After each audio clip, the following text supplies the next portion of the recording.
অনেকে বলার চেষ্টা করে অথবা অনেকেই বলে যে আওয়ামী লীগকে আগামী নির্বাচনে অংশ নেওয়ার জন্য আন্তর্জাতিক চাপ রয়েছে অথবা ভারত নানাভাবে চাপ দেওয়ার চেষ্টা করছে। আসলে বাস্তবতা কতটুকু? আওয়ামী লীগের নির্বাচনে আসার কোনো ধরনের আমরা নিয়ে আসার কোনো ধরনের কোনো ইয়ে নেই।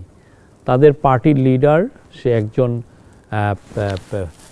আন্তর্জাতিক অপরাধ ট্রাইব্যুনালে সে কনভিক্টেড এবং সে মৃত্যুদণ্ডপ্রাপ্ত কনভিক্টেড।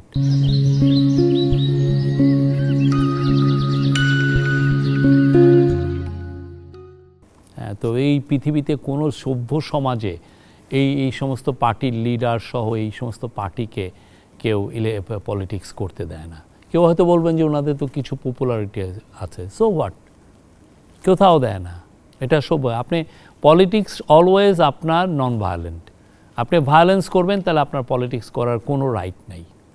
বিদেশের কোনো চাপ কি আছে? না, কোনো চাপ নাই। কোনো বিদেশি সংস্থা এসে বা কোনো বিদেশি বন্ধু এসে বন্ধু রাষ্ট্র এসে আমাদেরকে এই পর্যন্ত বলে নাই যে আওয়ামী লীগকে নিয়ে আসে। ভারত আমাদেরকে কেউ বলেনি। জাতীয় পার্টি প্রফেসর ইউনূসকে কেউ বলেনি। জাতীয় পার্টির বিষয়ে আপনাদের সিদ্ধান্ত? জাতীয় পার্টির বিষয়ে আমাদের অবস্থান স্পষ্ট। যেহেতু তাদের পলিটিক্যাল পার্টি ব্যান্ড হয়নি, অবশ্যই তারা ইলেকশন করতেই পারেন, বাট আমাদের বাংলাদেশের সমস্ত সোসাইটি জানে, মানুষ জানে তারা স্বৈরাচারের বড় দোসর ছিলেন এবং